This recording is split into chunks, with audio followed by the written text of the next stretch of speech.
আর একটা নেন মুসনাদে আহমদের বর্ণনা, নবীজি আল্লাহর দরবারে বললেন, রব্বুল আলামিন আমার উম্মত তো শেষ জামানায় আসবে, হায়াত পাবে অতি কম, একদম কম। আগের যে কোনো উম্মতের তুলনায় আমার উম্মতের হায়াত অনেক কম। ইবনু মাজার বর্ণনায় নবীজি বলেন, আমার উম্মতি মিন সিত্তিনা ইলা সাবঈন, আমার উম্মতের টোটাল গড় আয়ু হবে 60 থেকে 70 বছর, একদম কম। 1200, 1100, 1000 বছর আগের উম্মতের হায়াত, ঠিক না ভাই? ঠিক। নূহ আলাইহিস সালাম তো 950 বছর দাওয়াতে দিয়েছেন, ওই উম্মত জীবিত ছিল সবাই। এদের এই বিশাল হায়াতের মধ্যে এরা এত বেশি আমল করার সুযোগ পেয়েছে। আরেকটা সুযোগ হচ্ছে গুনাহ কম, সওয়াব বেশি। পৃথিবীর বয়স যত এদিকে আসছে তত সওয়াব কমে যাচ্ছে, গুনার মাত্রা বাড়ছে। মুসনাদে আহমদের হাদিসে রাসূলুল্লাহ সাল্লাল্লাহু আলাইহি সাল্লাম বলেন, এদের অনেক আবেদ এমন ছিল যারা টানা 300 বছর কোনো গুনাহ করা ছাড়াই ইবাদত করেছে। কিভাবে আল্লাহর হাবিব আমাদের অবস্থানকে সবার মাথার উপরে উঠান দেখেন। উচিত এমন ছিল 300 বছর যার কোনো গুনাহ নাই, ওই মানুষটা যখন আল্লাহর দরবারে যাবে, আর আমাদের উম্মতরা 60-70 বছরে গুনার কোনো অভাব নাই, ঠিক না ভাই? ঠিক। 300 বছরে কোনো গুনাহ নাই, 70 বছরে গুনার অভাব নাই, দাম বেশি কার? 300 বছরের নাই, বুঝেন নাই? 300 বছরে কোনো গুনাহ নাই, 70 বছরে গুনার অভাব নাই, দাম বেশি কার? উচিত তো হওয়ার কথা ছিল 300 বছরের। আল্লাহর হাবিবের একটা আবেদনের প্রেক্ষিতে দেখেন চিত্রটা কিভাবে পরিবর্তন হয়ে যায়। নবী আল্লাহর কাছে বললেন, আল্লাহ, হায়াতে আমার উম্মত কারো সাথে প্রতিযোগিতায় টিকবে না, আমলে আমার উম্মতও টিকবে না। 300 বছর আমল করতে করতে বিশাল আমলের স্তূপ নিয়ে আপনার দরবারে হাজির হবে, আর আমার উম্মতের আমল থাকবে নিতান্তই কম। এই আমল দিয়ে আমার উম্মত কোন উম্মতের সাথে প্রতিযোগিতার চিন্তাও আনতে পারবে না। কিন্তু আমি তো চাই কিয়ামতের ময়দানে আমার উম্মত যেন সব নবীর উম্মতের মাথার উপরে থাকে। ওরা ওদের সওয়াব দিয়ে পারবে না, বয়সের পরিক্রমায়ও পারবে না, হায়াতের পরিক্রমায় পারবে না। আমি চাই বিকল্প ভাবে আপনি আমার উম্মতরে সবার মাথার উপরে উঠান। ওই যে সওয়াব কম আমল বেশি, আল্লাহ নিশ্চিত করলেন সূরাতুল কদর, সূরাতুল নাজিল করলেন, লাইলাতুল কদরি খায়রুম মিন আলফি শাহর। হাবিব আমার, আপনার উম্মতের হাসরের ময়দানে আমি চিত্রটাই পরিবর্তন করে দিব আপনার উসিলায়। কিভাবে দেখেন, আল্লাহ কোরআনে ঘোষণা দিলেন, আগের উম্মত 1000 মাস টানা ইবাদত করে যেই সওয়াবগুলো পেত, 83 বছর 4 মাস মানে 84 বছর টানা ইবাদত করে যেই সওয়াব পেত, আল্লাহ বলেন, আপনার খাতিরে হাবিব আমার, ওগো হাবিব, আপনার খাতিরে আপনার উম্মত রে আমি আল্লাহ এক রাতে দিব তার থেকেও বেশি। হাজিরিন, আমরা কথা বলবো সূরা আরাফের 157 নম্বর আয়াতের শেষ অংশ থেকে। আল্লাহর হাবিব সাল্লাল্লাহু আলাইহি ওয়াসাল্লামের পরিচয় আল্লাহ সুবহানাহু ওয়া তাআলা এই আয়াতে তুলে ধরেছেন। নবীজি সাল্লাল্লাহু আলাইহি সাল্লামের 4টা পরিচয় আল্লাহ এই আয়াতে দিয়েছেন। আল্লাহ স্বয়ং নবীকে পরিচয় করাচ্ছেন। এর অন্যতম পরিচয় হচ্ছে ওয়ায়াদাউ আনহুম ইসরাহুম ওয়াল আগলাল আল্লাতী কানাত আলাইহিম। আল্লাহ বলেন, তিনি এমন হাবিব যিনি উম্মতের মাথার উপরের সব কষ্ট যন্ত্রণা দূর করে দিয়েছেন। বলেন আলহামদুলিল্লাহ। আগের কোন নবীও তার উম্মতের মাথার উপর থেকে যেই কষ্ট বেরি দূর করতে পারে নাই, যোগের পর যোগ যেই কষ্টগুলো উম্মতের মাথার উপর ছিল, আল্লাহর হাবিব আমাদের মাথার উপর থেকে সেই কষ্ট দূর করে জান্নাতের রাস্তাটাকে অতি সহজ করে দিয়েছেন। আলহামদুলিল্লাহ বলি। এবং বিভিন্ন হাদিসের দিকে আমরা তাকালে দেখবো এত সহজ করেছেন জান্নাতের রাস্তা। জাহান্নাম থেকে সব উম্মতকে রাসূল কিভাবে বের করবেন, কিভাবে জান্নাতে নিবেন, দুনিয়ার কষ্টগুলো কিভাবে হালকা করেছেন, এই সব বর্ণনা সবিস্তারে হাদিসে উল্লেখ করা আছে। খাজিনুন নার, জাহান্নামের খাজেন যে থাকবে, তিনি ওই দিন গর্ব করে বলবেন, তিনি এমন হাবিব যিনি তার একটা উম্মতকেও জাহান্নামে রেখে যান নাই। আর একটু আওয়াজ দিয়ে বলেন ভাই। আচ্ছা, পিছনের ভাইরা একটু মিনতি করব, এটা হাদিসের আমলের জন্য। নবীজি বলছেন, ইলমের মজলিসে নামাজের কাতারে ফাঁকা না রেখে ফাঁকা পূরণ করে বসতে, ফাঁকা রাখলে ফাঁকা জায়গায় শয়তান বস। অতএব হাদিস মানার জন্য প্রত্যেক ভাই একটু নড়ে চড়ে সামনের দিকে অগ্রসর হন। আমার সামনে কোনো ফাঁকা থাকবে না, যেই ফাঁকা জায়গায় শয়তান বসতে পারে। আল্লাহর হাবিব সাল্লাল্লাহু আলাইহি ওয়াসাল্লামের মাধ্যমে আল্লাহ সুবহানাহু ওয়া তাআলা আমাদের মাথার উপরের সব কষ্ট দূর করেছেন। আমরা খুশি না বেজার? এই খুশির কোনো সীমা, এবং এই খুশির শুকরিয়া সারা জীবন সেজদায় পড়ে থাকলেও আদায় সম্ভব না, ঠিক কিনা বলেন? জাগতিক প্রত্যেকটা ক্ষেত্রে রাসূলুল্লাহ আমাদের কষ্টকে একদম হালকা করে দিয়েছে। প্রতিটা ইবাদতের দিকে তাকালে দেখবেন আগের নবীর উম্মতরা কি কষ্ট করতো আর আমরা কত সহজেই পালন করতে পারি। এই সব কিছু করেছেন মুহাম্মদুর রাসূলুল্লাহ। আমি কয়েকটা উদাহরণ দিয়ে সামনে অগ্রসর হই। আমরা নামাজের জন্য, ইবাদতের জন্য ওযু করি, গায়ে কোনো প্রস্রাব লাগলে সেই প্রস্রাবগুলো শরীর থেকে বা জামা থেকে দূর করি, ঠিক কিনা? দেখেন আগের উম্মত ঠিক সেম সিচুয়েশনে কি করতো আর আমাদের জন্য নবীজি কি করছেন, তখন বুঝবেন নবীজি কষ্ট কিভাবে দূর করেছেন। আবু দাউদের বর্ণনা, আল্লাহর হাবিব সাল্লাল্লাহু আলাইহি ওয়াসাল্লাম বলেন, আগের উম্মতের জামায় যদি কোনো প্রস্রাব লাগতো ফাকাতাউ মা আসাবাহুল বাউল, আবু দাউদের বর্ণনা, রাসূল বলেন আল্লাহর শরীয়ত ছিল জামার যেই অংশে প্রস্রাব লেগেছে ওই অংশ কেটে ফেলে দিতে হবে। সহজ না কঠিন? বুঝেন কিনা? জামার এই জায়গায় প্রস্রাব লেগেছে, বাচ্চা কোলে নিছেন, প্রস্রাব করে দিস, এখন আল্লাহর শরীয়ত হচ্ছে যতটুক প্রস্রাবে ভিজে গেছে অতটুক কেটে ফেলে দাও, এরপর কি আর এই জামাটা পরা যাবে? সহজ না কঠিন? কত নবী আল্লাহর কাছে বলছেন আল্লাহ এইভাবে বারবার জামা কাটবে তারপর ইবাদত করবে, একটা সময় বিরক্ত হয়ে মানুষ ইবাদত ছেড়ে দেয়। আল্লাহ আপনি সহজ করে দেন। কারো জন্য আল্লাহ সহজ করেন? আল্লাহর হাবিব সাল্লাল্লাহু আলাইহি ওয়াসাল্লাম আল্লাহর দরবারে বললেন, রব্বুল আলামিন পবিত্রতার সিস্টেমটা যদি এত কঠিন আমার উম্মতের জন্য রেখে দেন, আমার উম্মত পবিত্রতা অর্জন করার ভয়ে নামাজ ছেড়ে দিবে, কে কয়বার জামা কাটবে পবিত্র হবে, তার থেকে বরং পবিত্রতার ভয়ে জামা কাটা বন্ধ করবে, ঠিক না বেঠিক? কয়জন জামা কাটবে? নতুন জামা কিনে আনছেন, নাতি কোলে নিছেন বা ছেলে কোলে নিছেন, প্রস্রাব করছে, কেটে ফেলে দিবেন? বলবেন যে থাক, নামাজই থাক, কয়বার জামা কাটবে? আল্লাহ আমি তো চাই আমার উম্মতকে সবার আগে জান্নাতে নিতে, সহজ করতে, এজন্য আমি চাই এই ইবাদতের সিস্টেম সহজ করে দেন। আল্লাহর হাবিব সাল্লাল্লাহু আলাইহি ওয়াসাল্লাম আল্লাহর দরবারে যখন আমাদের কাজটারে সহজ করার জন্য আবেদন করলেন, আল্লাহ বলে দিলেন, হাবিব কোন নবীর জন্য সহজ করি নাই, আপনার উসিলায় আপনার উম্মতের জন্য সহজ করে দিলাম। আগের নবীর উম্মতের জামায় সামান্য লাগলেই কাটতে হতো, আপনার জন্য, আপনার উম্মতের জন্য আমি আল্লাহ এত সহজ করে দিলাম, জামার সামান্য অংশ নয়, পুরা জামাটাও যদি প্রস্রাব পায়খানায় ভিজে যায় এক বিন্দুও কাটতে হবে না, সামান্য পানি দিয়ে দেওয়ার পরেই পবিত্র হয়ে যাবে। এবার সহজ না কঠিন? কষ্ট আছে? এমনিই গেছে না নবী দূর করছেন? প্রত্যেকটা ইবাদত দিকে তাকান, আমি শুধু ভূমিকায় কয়েকটা মিসাল দিব হাদিস থেকে, আল্লাহর হাবিব কিভাবে কষ্ট দূর করেছেন দুনিয়ায়।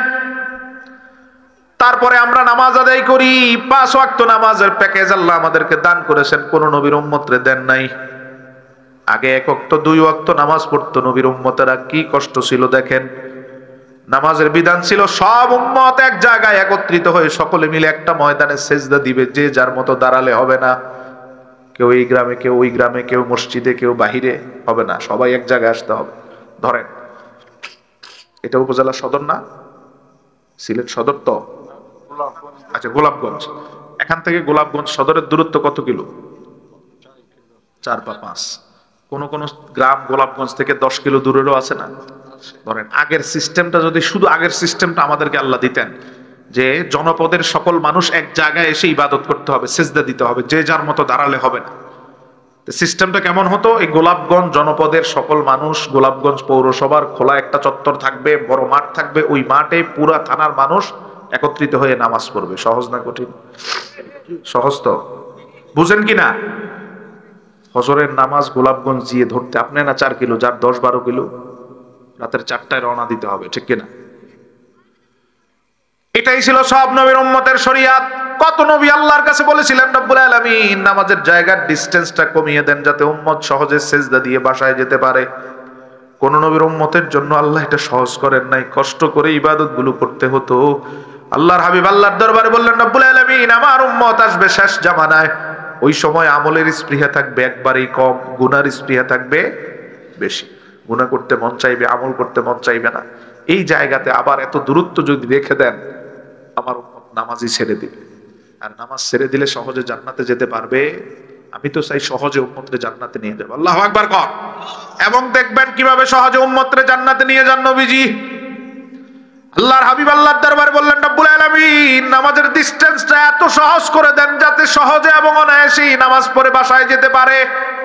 বুখারীর বর্ণনা, আল্লাহর হাবিব এই কষ্ট দূর করার জন্য আল্লাহর দরবারে যখন বললেন, আল্লাহ বললেন বুখারীর বর্ণনা, ওয়াজুইলাত লিয়াল আরদু কুল্লুহা মাসজিদাও ওয়া তাহুরা।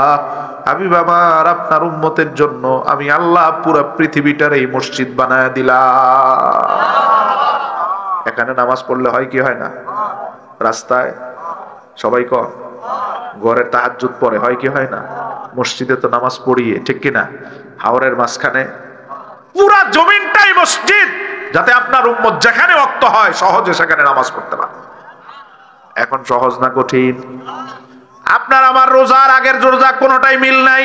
রোজা সারা জনমের জন্যই ফরজ ছিল, সব নবীর উম্মতের জন্য ফরজ। সূরা বাকারাতে আল্লাহ রাব্বুল আলামিন বলেন, কুতিবা আলাইকুমুস সিয়াম কামা কুতিবা আলাল্লাযিনা মিন ক্বাবলিকুম। তোমাদের জন্যই শুধু রোজা ফরজ নয়, সব নবীর উম্মতের জন্য ফরজ ছিল। কিন্তু আমরা কত সহজে পেয়েছি নবীর কারণে। দেখেন, ওই যে আল্লাহ বললেন নবীর কাজ হচ্ছে উম্মতের মাথার উপরের কষ্ট দূর করে দেওয়া। আগের রোজা ছিল, আগের রোজা আপনি ইফতার করবেন মাগরিবের সময়, এটা ঠিক আছে, সূর্য অস্ত যখন যায়, সূর্য যখন ডুবে যায় তখন ইফতার। সাহারির সিস্টেমটা এমন ছিল না। ছিল কেমন? এই ইফতারের পর থেকে মানুষ যতক্ষণ সজাগ থাকবে ততক্ষণ খেতে পারবে। আপনি ক্লান্তি আসছে, ঘুমিয়ে গেছেন, এই ঘুমানোর পর থেকে উঠে আর খেতে পারবেন না। ওই পরদিন সূর্যাস্ত পর্যন্ত আপনাকে উপাস থাকতে হবে, এটাই রোজা। ধরেন ইফতারের পর সন্ধ্যা 7টায় ক্লান্তির কারণে ঘুম চলে আসছে আপনার, এই 7টার থেকে আপনার রোজা শুরু। সহজ? এই মোবাইল টিপেন যে ভাই, সহজ না কঠিন? একটু শোনেন, সহজ না কঠিন? 7টা থেকে পরদিন 6টা পর্যন্ত 23 ঘন্টা। মানুষ তো ক্লান্ত যে কোনো সময়। ইফতারের পর এমনি অনেক বৃদ্ধ মানুষ ঘুমিয়ে যায়, ঠিক না? উঠে তারপর সাহারি, তারপর তারাবি পড়ে, এরপরে সাহারি গ্রহণ করে আবার ঘুমায়। এই যে রোজার সিস্টেম, ঘুমানোর আগ পর্যন্ত খেতে পারবা, যখনই ঘুমাও তখন স্টপ। আল্লাহর হাবিব আল্লাহর দরবারে বলবেন, রব্বুল আলামিন, শেষ জামানায় আমার উম্মত সারাদিন ক্লান্তি থেকে ঘুমিয়ে যাবে, ঘুম থেকে উঠে আবার খেতে পারবে না, কষ্ট হয়ে যাবে। সব নবীর উম্মতের জন্য সিস্টেম এটাই ছিল। আমি আমার জন্য, আমার উম্মতের জন্য সহজ করার প্রার্থনা করছি। আমি চাই আমার উম্মত ঘুমিয়ে যাক বা জাগ্রত থাকুক, একদম ভোর বেলা পর্যন্ত যাতে সাহারি খেতে পারে সুযোগ করে দেয়। সূরা বাকারার আয়াত নাজিল করলেন আল্লাহ। সূরা বাকারাতে আল্লাহ বললেন, কুলু ওয়াশরাবু হাত্তা ইয়াতাবায়ানা লাকুমুল খায়তুল আবিয়াদু মিনাল খায়তিল আসওয়াদ। আল্লাহ রাব্বুল আলামিন বললেন, যতক্ষণ পর্যন্ত সকাল না হবে, সুবহে সাদেক না হবে, ততক্ষণ পর্যন্তই আপনার উম্মত খেতে পারবে। এখন সহজ না কঠিন? এমনি হইছে, আবার পর এমনি হইছে। কে করছেন? আল্লাহ নবী। কে করছেন? আমার কোরবানি আর আপনার আগের কোরবানি এক না। কোরআনুল কারীমের বেশ কয়টা আয়াত, আগের কোরবানির পশুর মাংস, যেই পশুটারে কোরবানি করতো, ওই পশুর মাংস কোরবানি দাতা তার পরিবার খেতে পারতো না। ধরেন আপনার পরিবার থেকে কোরবানি দেওয়া হয়েছে, কোরবানির গোশত পুরাটা সদকা করে দিতে হবে। সহজ না কঠিন? আচ্ছা, এমন সিস্টেম থাকলে এখন আর কোরবানি দেওয়ার মানুষ খুঁজে পাওয়া যেত? কোরবানি তো আমরা দেই ফ্রিজ ভরার জন্য, ঠিক কিনা? ঠিক, ঠিক। দেখেন অবস্থা। কোরবানি কি আল্লাহ এই জন্য দিচ্ছেন? দেখেন, কোরবানি উপলক্ষে ফ্রিজ ভরপুর। এমন অনেক পরিবার আছে, আফসুস, লজ্জা, এই কোরবানির গোশতের মাংস ওই কোরবানি পর্যন্ত নিয়ে যায়। কি লজ্জা! এজন্য আল্লাহ কোরবানির সিস্টেম দিলেন। রাসূলুল্লাহ একটু সুযোগ দিলেন, আর উম্মতের জিহ্বা এত বড় হয়েছে যে পুরাটাই গিলে ফেলতে চান।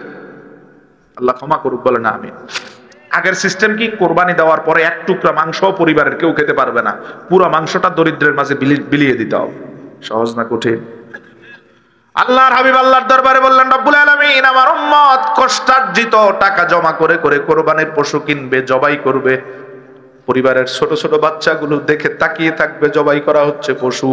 ওই পশুর থেকে যদি পরিবারের মানুষগুলো খেতে না পারে, কষ্ট পাবে। আমি তো চাই আমার উম্মতের মাথার উপরের সব কষ্ট দূর করে দিতে। আল্লাহ, আপনি এমন সিস্টেম দিয়ে দেন যাতে মানুষকে খাওয়ানো বন্ধ হবে না। আগে পুরাটা মানুষকে খাওয়াতো, এখন এমন সিস্টেম দেন সে নিজে তার পরিবার নিয়ে খাবে, আবার মানুষকেও খাওয়াবে। সুবহানাল্লাহ। নবী চাইলেন কি? ডুয়েট হবে। আগে শুধু সবাইকে খাওয়াতো, নিজেরা খেতে পারতো না, এখন নিজেরাও খাবে, মানুষকেও খাওয়াবে। সূরা হজের দুইটা আয়াত আল্লাহ নাজিল করলেন, ফাকুলু মিনহা ওয়া আতইমুল বাইসাল ফাকির ফাকুলু মিনহা ওয়া আতইমুল কানিআ ওয়াল মুতার। হাবিব, আপনি যা চাইছেন তাই হবে। এখন থেকে আপনার উম্মতের কোরবানিস্থ পশুর মাংস নিজের পরিবারও খাবে, যারা কোরবানি দেয় নাই তাদেরকেও খাওয়াতে হবে। এখন আমরা পুরাটা খাইতে চাই, ঠিক না? নবীজি একটু সুযোগ খুঁজে আনলেন আমাদের জন্য যে তোরাও খা, তাদেরকেও দে। অধিকাংশ কোরবানি দাতাই হক আদায় করে কোরবানির গোশত বন্টন করে। আল্লাহর হাবিব সাল্লাল্লাহু আলাইহি ওয়াসাল্লাম এমন করে করে সব জায়গাতেই সহজ করে দিলেন, কষ্ট বলতে কিছু নাই। আগের তওবার দিকে তাকান আর আমাদের তওবা তাকান, আকাশ পাতাল তফাতটা রাসূল করে দিলেন। আগের তওবা কেমন ছিল দেখেন, চোখ দিয়ে কোনো গুনাহ করলে তওবা ছিল 2 চোখ খুলে ফেলে দিতে হবে। সহজ না কঠিন? তো সবাই চোখ দিয়ে গুনাহ করছেন, বেগানা নারীর দিকে তাকাইছেন, বা আরো যা গুনাহ। এখন আপনি যদি এখন বুঝেন যে আল্লাহ গুনাহ তো করে ফেলছি, এখন এই গুনাহ মাফ করাতে চাই, তো গুনাহ মাফের সিস্টেম হচ্ছে 2 চোখ খুলে ফেলা। সহজ না কঠিন? 2 হাতের গুনার তওবা হচ্ছে এই একদম হাতের গোড়া থেকে কেটে ফেলে দেওয়া। পা ব্যবহার করে যেই গুনাহ করেন, এই গুনার তওবা হচ্ছে 2টা পা কেটে ফেলে দেওয়া। সহজ না কঠিন? আর যদি শিরকের গুনাহ করেন, তাহলে আল্লাহর বিধান হচ্ছে ওই মানুষটাকে হত্যা করে ফেলতে হবে, মেরে ফেলতে হবে, না হয় তওবা কবুল হবে। মুসা আলাইহিস সালামের ব্যাপারে আল্লাহ বলছেন কোরআনুল কারীমে, সূরা বাকারাতে বলছেন। এত কঠিন, এত কঠিন। কিন্তু আল্লাহর হাবিব সাল্লাল্লাহু আলাইহি সাল্লাম দেখলেন অঙ্গহানি যদি নিশ্চিত হয়, তাহলে আমার উম্মত তওবা করবে না। কে রাজি হবে চোখ খুলে দিয়ে তওবা করতে? কে রাজি হবে 2 হাত একদম গোড়া পর্যন্ত কেটে দিয়ে তারপর তওবা করবে? 2 পা কেটে দিয়ে তারপর তওবা করবে? কেউ রাজি হবে না। আল্লাহর দরবারে চাইলেন, রব্বুল আলামিন, আমি আমার উম্মতের এই কষ্ট দেখতে চাই না। আমি চাই এমন সহজ করে দেন যাতে হর হামেশায় সকাল সন্ধ্যায় উম্মত তওবা করতে রাজি হয়। আল্লাহ সুবহানাহু ওয়া তাআলা তওবার সব বিধান পরিবর্তন করে বললেন, হাবিব আমার, আপনার উম্মতের জন্য সহজ থেকে একেবারে সহজতর করে দিলাম। সারাদিন গুনাহ করার পর বোধোদয় যদি জাগ্রত হয়, যদি তার বুঝটা সৃষ্টি হয় যে আমি গুনাহ করলাম, রিকভার করতে হবে, আল্লাহর রাস্তায় আবার ফিরে আসতে চাই, অন্তরটারে জাগ্রত করে সামনে গুনাহ করবে না এইরকম মন মানসিকতা নিয়ে ঠোঁট নেড়ে নেড়ে ইস্তেগফার করলেই জীবনের গুনাহ মাফ। শুধু ওই দিনেরটা না, সূরা তাহরিম আল্লাহ বলেন, ইয়া আইয়ুহাল্লাযীনা আমানু তুবু ইলাল্লাহি তাওবাতান নাসুহা আসা রাব্বুকুম আন ইউকাফিরা আনকুম সাইয়্যাতিকুম। আল্লাহ বলেন, একনিষ্ঠ দিল আল্লাহর দিকে রুজু করে গুনাহ করবে না, এইরকম মানসিকতা দৃঢ় প্রত্যয় নিয়ে কোন বান্দা যদি তওবা করে, সাইয়্যাতিকুম, এক তওবাই তার জীবনের সব গুনাহ মাফ। ওয়ায়ুদখিলাকুম জান্নাত, তওবা যদি তওবার মতো পাকাপোক্ত হয়, আসলেই যদি এমন হয়, আল্লাহর কাছে বলল, আল্লাহ 40 বছর প্রান্তে এসে বললাম জীবনে আর কোনোদিন সুদ খাবো, অতীতে যা খেয়েছি তোমার কাছে ক্ষমা চাই, ভুল করে ফেলেছি, কাজা কাফারা আদায় করব, মানুষের হকগুলো ঠিক মতো আদায় করে দিব, আর সুদের দিকে নজরও করব না। সত্যি যদি ওই ব্যক্তিটা মৃত্যু পর্যন্ত এই তওবার উপর ইস্তেকাম থাকে, আল্লাহর হাবিব সাল্লাল্লাহু আলাইহি সাল্লামের উপর আল্লাহ আয়াত নাজিল করে বলেন, একটা তওবাই তার জান্নাতে যাওয়ার জন্য যথেষ্ট। ওয়ায়ুদখিলাকুম জান্নাত, এক তওবা দিয়ে জান্নাতও নেবেন, জীবনের গুনাহও মাফ করবেন। তো এখন তওবা সহজ না কঠিন? এভাবে প্রত্যেকটা জায়গায় আমাদের জন্য সহজ করালেন। এজন্য আল্লাহ বলেন, হাবিব আমার, তোমাদের জন্য কত বড় রহমত। ওয়ায়াদাউ আনহুম ইসরাহুম ওয়াল আগলাল আল্লাতী কানাত আলাইহিম, তিনি এমন রহমত যিনি উম্মতের মাথার উপর কোনো কষ্ট রাখেন না, সব দূর করে উম্মতকে সবার উপরে অধিষ্ঠিত করেছেন। সুবহানাল্লাহ। কোন কুনতুম খায়রা উম্মাত, এই পৃথিবীতে অনেক জাতি আল্লাহ পাঠিয়েছেন, সবচেয়ে সেরা জাতি হচ্ছে মুহাম্মদ মুস্তাফার উম্মত, ঠিক না বেঠিক? কে বানালো সেরা? রাসূলুল্লাহ। আল্লাহর কাছে দোয়া করে, শুধু ইহজাগতিক সেরা নয়, আলামে বারযাক এবং হাসরের মাঠে আল্লাহ এই সেরাটা নিশ্চিত করাবেন। কিভাবে করাবেন? রাসূল বলেন, আমি আল্লাহর কাছে চাইলাম, আল্লাহ আমার উম্মত আসবে শেষ জামানায়, গুনাহ করবে এবং গুনাহ হবে খুব সহজ। সত্যিই দেখেন, পৃথিবীর বয়স যত বাড়ছে, গুনাহ তত সহজ হচ্ছে না কঠিন হচ্ছে? বাড়ছে না কমছে? আজ থেকে 20 বছর আগে যেই গুনাহটা, একই গুনাহ আজ থেকে 20 বছর আগে করাটা যত কঠিন ছিল, এখন করা অনেক সহজ। ধরেন, আমি শুধু বোঝানোর জন্য বলছি এতটুকু, আজ থেকে 20 বছর আগে কোনো ছেলে যদি কোনো মেয়ের কাছে প্রস্তাব পাঠাতো, অবৈধ প্রস্তাব, কি করতো তাহলে বলেন তো? চিঠি লিখতো। সে চিঠি লিখতো, বার্তাবাহকের মাধ্যমে পাঠাতো, পৌঁছাতো, এটা সময়ের ব্যাপার। বিশাল একটা সময় চলে যেত মাত্র একটা প্রস্তাব পৌঁছানো অথবা কোনো কিছু বলবে, এতটুকুর মধ্যে তার অনেক সময় চলে যেত। কিন্তু আজ থেকে এখনকার অবস্থা 20 বছর পরে এখন প্রতি মিনিটে মিনিটে যে কোনো বার্তা পাঠিয়ে দেওয়া যায়, ঠিক না বেঠিক? একই গুনাহ 20 বছরের মাথায় অনেক সহজ হয়ে গেছে না? এই বিজ্ঞানের অগ্রযাত্রা এবং আধুনিকতার উৎকর্ষতার কারণে মানুষের যান জীবনটা হবে জটিল এবং গুনাহ হবে সহজ। যত বয়স যাবে ততই। আল্লাহর হাবিব আল্লাহর দরবারে কিভাবে নিশ্চিত করলেন রব্বুল আলামিন আমার উম্মত পাঠাবেন শেষ জামানায়, গুনাহ করবে বেশি, সওয়াব করবে কম। আমার উম্মত যাতে সব নবীর উম্মতের উপরে উঠতে পারে, এজন্য আমি চাই আপনার দরবারে, আমি চাই আমার উম্মত আমল করবে কম, আপনি তাদেরকে এর উপরে সওয়াব দিবেন বেশি। সুবহানাল্লাহ কোন। আমল করবে কম, সওয়াব দিবেন। সহিহ বুখারী কিতাবুল হুজরাতের বর্ণনাটা দেখেন কিভাবে আল্লাহ এটা নিশ্চিত করেন। নবীজি চাইলেন আমার উম্মত সব উম্মতের মাথার উপরে উঠার জন্য, আমি চাই ওরা আমল করবে কম, আপনাকে সওয়াব দিতে হবে বেশি। আল্লাহ জানান দিচ্ছেন, বুখারীর বর্ণনা, নবীজি বলেন আলমে আরওয়াতে আল্লাহ ঘোষণা দিলেন মাই ইয়ামালু লি ইলা নিসফিন নাহার আলা কিরাতিন ওয়া কিরাত, কে আমার জন্য দিনের অর্ধেক পর্যন্ত, একদম প্রত্যুষ থেকে সকাল থেকে দিনের অর্ধেক পর্যন্ত কাজ করবা, 5 থেকে 5.5 ঘন্টা একনিষ্ঠভাবে আমার জন্য কাজ করবা, আল্লাহ বলেন বিনিময়ে আমি আল্লাহ তোমাদেরকে 1 উহুদ পাহাড় পরিমাণ স্বর্ণের সওয়াব দিব। 5 ঘন্টায় 1 উহুদ। বুখারীর হাদিসটা স্বাভাবিকভাবে খেয়াল করেন। 5 ঘন্টায়, কথা কন না ভাই, 5 ঘন্টায় ইহুদিরা বলল আল্লাহ এই নিয়ামতটা আমরা চাই, আপনি আমাদেরকে দেন। আল্লাহ ইহুদিদেরকে দিয়ে দিলেন এই সুযোগ। এবার আল্লাহ ঘোষণা করেন মাইয়া আমালুলি মিন নিসফিন নাহারি ইলা সালাতিল আসর, বাকি দিনের বাকি অর্ধেক থেকে আসর পর্যন্ত 5-5.5 ঘন্টা কাজ করবা, আমি তোমাদেরকে 1 উহুদ পরিমাণ সওয়াব দিব। নাসারা তথা খ্রিস্টানরা বলল আল্লাহ আমরা এটা নিতে চাই। দুইটা নিয়ামত আল্লাহ 2 দলকে দিয়ে দিলেন। এবার আল্লাহ ঘোষণা করছেন বুখারী মাইয়া আমালুলি মিন সালাতিল আসরি ইলা মাগরিবিশ শামস, কে আমার জন্য আসরের শেষ থেকে সূর্য অস্ত যাওয়া পর্যন্ত মাত্র কথা কয় না, আসরের শেষ মাগরিবের শুরু মাত্র। আল্লাহ রাব্বুল আলামিন বলেন, নবীজি বুখারীর হাদিসে বলছেন মাইয়া আমালুলি মিন সালাতিল আসরি ইলা মাগরিবিশ শামস, কে আমার জন্য আসরের শেষ থেকে মাগরিবের শুরু পর্যন্ত 1 ঘন্টা কাজ করবা, বিনিময়ে আমি আল্লাহ তোমাদের দিব 2 উহুদ পাহাড় পরিমাণ স্বর্ণের সওয়াব। খেয়াল করছেন কোথায় নিচ্ছেন? রাসূলুল্লাহর খাতিরে কষ্ট দূর করবেন নবীজি। ইহুদিরা নিলেন 5 ঘন্টায় 1 উহুদ, নাসারারা নিল 5 ঘন্টায় 1 উহুদ। আল্লাহর হাবিবের কদম মোবারকের উসিলায়, রহমতের উসিলায়, রাসূলুল্লাহর কারণে আমাদেরকে আল্লাহ দিলেন 1 ঘন্টায় 2 উহুদ। সুবহানাল্লাহ কোন। তাহলে আমল কম সওয়াব, আমল কম সওয়াব, আরো জোরে আমল কম সওয়াব। আরো বেশি কিভাবে দেন দেখেন। মেরাজ রজনীতে সর্বশেষ আল্লাহর হাবিবের উপর 5 ওয়াক্ত নামাজ আল্লাহ ফরজ করেছেন, ঠিক তো? যখন চলে আসেন সর্বশেষ 5 ওয়াক্ত, কিন্তু আসার সময় নবীজিরে আল্লাহ বলেন হাবিব আমার, আপনার উম্মত কষ্ট করে সারা দিনে নামাজ পড়বে 5 ওয়াক্ত, আমি আল্লাহ সওয়াব দিব 50 ওয়াক্তে। আমল কম সওয়াব, ঠিক আছে তো? আর একটা নেন মুসনাদে আহমদের বর্ণনা, নবীজি আল্লাহর দরবারে বললেন রব্বুল আলামিন আমার উম্মত তো শেষ জামানায় আসবে, হায়াত পাবে অতি কম, একদম কম, আগের যে কোনো উম্মতের তুলনায় আমার উম্মতের হায়াত অনেক কম। ইবনু মাজার বর্ণনায় নবীজি বলেন আমার উম্মতি মিন 60 ইলা 70, আমার উম্মতের টোটাল গড় আয়ু হবে 60 থেকে 70 বছর, একদম কম। 1200, 1100, 1000 বছর আগের উম্মতের হায়াত, ঠিক না ভাই? ঠিক।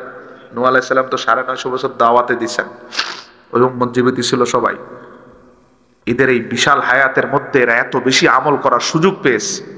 আরেকটা সুযোগ হচ্ছে গুনাহ কম সওয়াব বেশি। পৃথিবীর বয়স যত এদিকে আসছে তত সওয়াব কমে যাচ্ছে, গুনার মাত্রা বাড়ছে। মুসনাদে আহমদের হাদিসে রাসূলুল্লাহ সাল্লাল্লাহু আলাইহি সাল্লাম বলেন এদের অনেক আবেদ এমন ছিল যারা টানা 300 বছর কোনো গুনাহ করা ছাড়াই ইবাদত করেছে। বুঝেন নাই? 300 বছর ইবাদত করছে, কোনো গুনাহ করে, আর আমরা 3 ঘন্টাও গুনাহ ছাড়া থাকতে পারি না, ঠিক কিনা বলেন? 3 ঘন্টা, 3 দিন, 3 মাস, 3 বছর না, 300 বছরে কোনো গুনাহ নাই। কি পরিমাণ কষ্ট করে আল্লাহর ইবাদত করেছে, এবং ইবাদত করাটা সহজ ছিল তাদের প্রেক্ষিতে। কিভাবে আল্লাহর হাবিব আমাদের অবস্থানকে সবার মাথার উপরে উঠান দেখেন। উচিত তো এমন ছিল 300 বছর যার কোনো গুনাহ নাই ওই মানুষটা যখন আল্লাহর দরবারে যাবে, আর আমাদের উম্মতরা 60-70 বছরে গুনার কোনো অভাব নাই, ঠিক না ঠিক?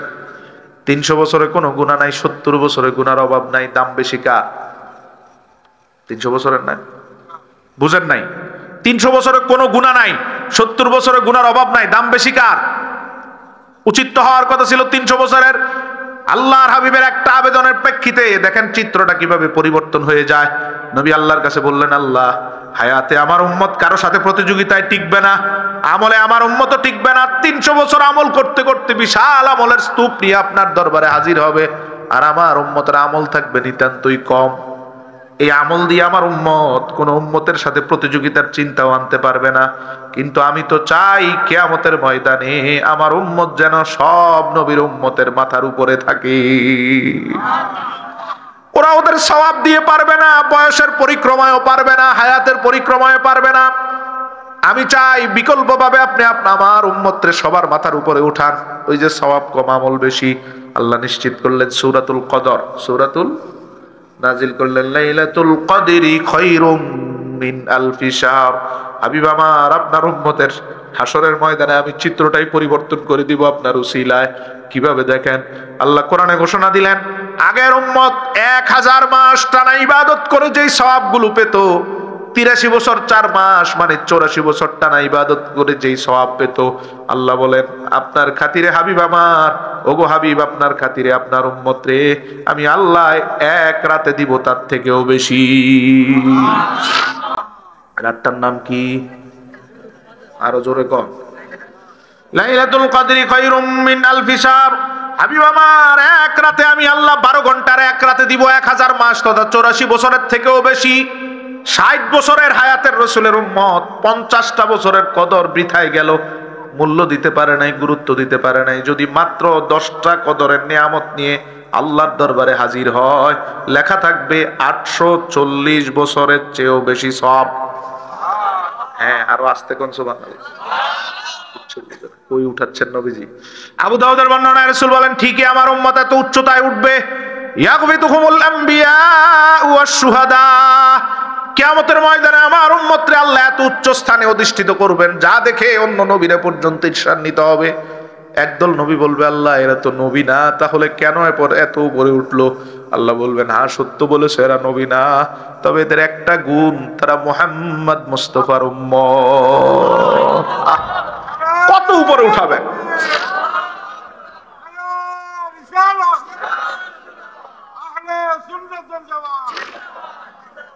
আল্লাহর হাবিব সাল্লাল্লাহু আলাইহি সাল্লাম ওই যে সূরা আরাফে আল্লাহ বলেন, ইয়াদাউ আনহুম ইসরাহুম ওয়াল্লাহু আলাল্লাতী কানাত আলাইহিম। আল্লাহর হাবিবের অনন্য একটা পরিচয়, যেটা আল্লাহ নিজে বলেছেন, তিনি উম্মতের মাথার উপর কোনো কষ্ট রাখতে চান না, রাখতে দেন না, রাখা পছন্দ করেন না, রাখেনও না। সুবহানাল্লাহ কও। এটা শুধু দুনিয়ায় নয়, বারজাকে নয়, হাসরের ময়দানেও সব কষ্ট হাসরের ময়দানে নবী দূর করে দিবেন। বুখারী মুসলিম সহ 5টা হাদিসের দিকে খেয়াল করেন, কিভাবে হাসরের ময়দানটা আমাদের জন্য শান্তির জায়গা করবেন নবীজি। অথচ কঠিন আযাবের জায়গা হাসরের ময়দান। নবীজি এক হাদিসে বলেছেন, দুনিয়ার কষ্টের থেকেও কবরের কষ্ট বেশি। কবরের কষ্টের থেকে হাসরের কষ্ট বেশি। হাসরের কষ্টের থেকে জাহান্নামের কষ্ট পর্যায়ক্রম স্তর আছে। দুনিয়ার থেকে কবর বেশি, কবর থেকে হাসর বেশি, হাসর থেকে হাসরের ময়দান যেখানে হতো আযাবের ময়দান, নূর নবীজি নূরের ঝলক মোবারকের মাধ্যমে সেই ময়দানের সব কষ্ট কিভাবে দূর করেন। 5টা হাদিস দেখেন। বুখারীর বর্ণনায় নবীজি বলেছেন, ওই ময়দানে সবাই থাকবে নগ্ন পথ, কারো পায়ে কোনো জুতা নাই, কারো গায়ে কোনো জামা নাই, বিবস্ত্র অবস্থা, সবাই দাঁড়িয়ে থাকবে। ওই ময়দানে শুধু বসার জন্য চেয়ার পাবে নবীরা। ইউদাউলিল আম্বিয়াই মানাবিরু মিন নূর। হাসরের ময়দানে 2,24,000 নূরের চেয়ার সাজাবেন আল্লাহ। কিসের চেয়ার? সবাই কম। কাদের জন্য? সব নবীর নাম খোদাই করা থাকবে, কোন নবীর চেয়ার কোনটা কোন নবীর সব খোদাই করা থাকার পরে রাসূল বলেন, ইয়াজলিসুনা আলাইহা। সব নবী তাদের নাম দেখে দেখে গিয়ে চেয়ারে বসে যাবে। ওয়ায়াবকা মিম্বারি। পুরা ময়দানে একটা মাত্র চেয়ার খালি, সেটা আমার, আমি বসবো না। রাসূল বসেন নাই, অথচ রাসূলুল্লাহর চেয়ার সব নবীর উম্মতের, সব নবীর মাথার উপরে, সব নবীর মাথার উপরে। মুসলিমের বর্ণনা, রাসূল বলেন, আনা আহমদ ওয়া আনা মুহাম্মদ ওয়া আনাল হাশির ওয়া আনাল আকিব ওয়া আনাল মাহি। রাসূল বলেন আমার অনেকগুলো নাম আল্লাহ দিয়েছেন, তার মধ্যে মুসলিমের বর্ণনায় এক হাদিসে নবীজি বলছেন আমার নাম 5টা। কয়টা? আর অনেক নাম আছে নবীজির। আনা আহমদ, আমি আল্লাহর এত বেশি প্রশংসা করেছি, এই জগতে কেউ যদি আল্লাহর প্রশংসা না করে আল্লাহর রাগ করবেন না।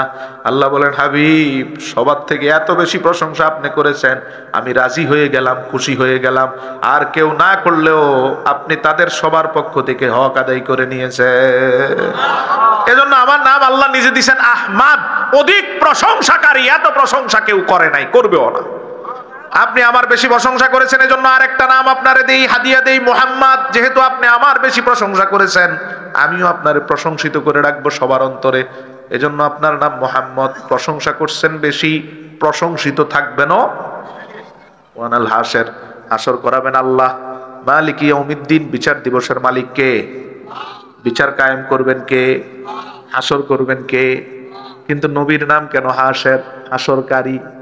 রাসূল বলেন হাসর তো করবেন আল্লাহ, আমার নাম দিলেন হাসের। কেন আমার নামটা হাসের দিলেন? ইহশারুন নাসু তাহতা কদামাই, সহিহ মুসলিমের হাদিস। এদিক সেদিক যাওয়ার কোনো সুযোগ নাই। আল্লাহর হাবিব বলেন হাসর করবেন আল্লাহ, কিন্তু আমার নাম দিয়েছেন হাসের। কেন? কারণ ইহশারুন নাসু তাহতা কদামাই, তাম জগতের একেবারে আদম থেকে শুরু করে কিয়ামত পর্যন্ত সব এই জগতের সকল আল্লাহর সৃষ্টির হাসর হবে আমি নবীর 2 পায়ের নিচে। সবাই একত্রিত হবে আমার নিচ, আমার উপরে থাকবে শুধু আল্লাহর কুরসি, এরপরে আমার আসন, এরপরে সবার আসন, আর সব উম্মতরা দাঁড়ানো নিচে। রাসূলুল্লাহ সাল্লাল্লাহু আলাইহি ওয়াসাল্লাম বলেন রব্বুল আলামিন তাকিয়ে বলবেন সবার আসন ফিলআপ হলো, ইয়া রাসূলুল্লাহ কেন আপনি বসেন নাই? সব নবী তো বসে গেল। নবীজি কি জবাব দেয় দেখেন। রাসূলুল্লাহ সাল্লাল্লাহু আলাইহি ওয়াসাল্লাম বলেন রব্বুল আলামিন আমার উম্মতগুলার এই কষ্টের মধ্যে রেখে দিয়ে আমি নবী বসবো না। ও ভাই, কোন নবী তো তার উম্মতের কথা চিন্তা করে নাই, ঠিক না ভাই? ঠিক করছে, করছে, চেয়ার পাইছে বসছে, এটা আল্লাহর আদেশ। কিন্তু রাসূলুল্লাহ আমাদের কষ্ট মাথার উপর রাখবেন না, রেখে বসতে পারেন না। এইজন্য আল্লাহরে বলবেন আল্লাহ উম্মতের কষ্ট উপরে রেখে আমি বসবো। আল্লাহ বলেন কি চান? কারণ আমি আপনার সাথে সূরা দুহাতে ওয়াদা করেছি, ওয়ালা সাউফা ইউতিকা রাব্বুকা ফাতারদা। সূরা দুহাতে আমি আল্লাহর ওয়াদা, কিয়ামতের ময়দানে আমি আপনার দিতেই থাকবো, দিতেই থাকবো, দিতেই থাকবো। যতক্ষণ আপনি খুশি না হন ততক্ষণ আমার দেওয়া বন্ধ হবে না। কার ঘোষণা? কার ঘোষণা? দিতেই থাকবো, বন্ধ হবে না। ফাতারদা, এতপর যখন আপনি খুশি হবেন তখনই আমি বন্ধ করব। নবীজি আবার বলেন যতক্ষণ আমার শেষ উম্মতটা জাহান্নাম থেকে বের না হবে ততক্ষণ আমিও খুশি হব না। দয়া আছে না নাই?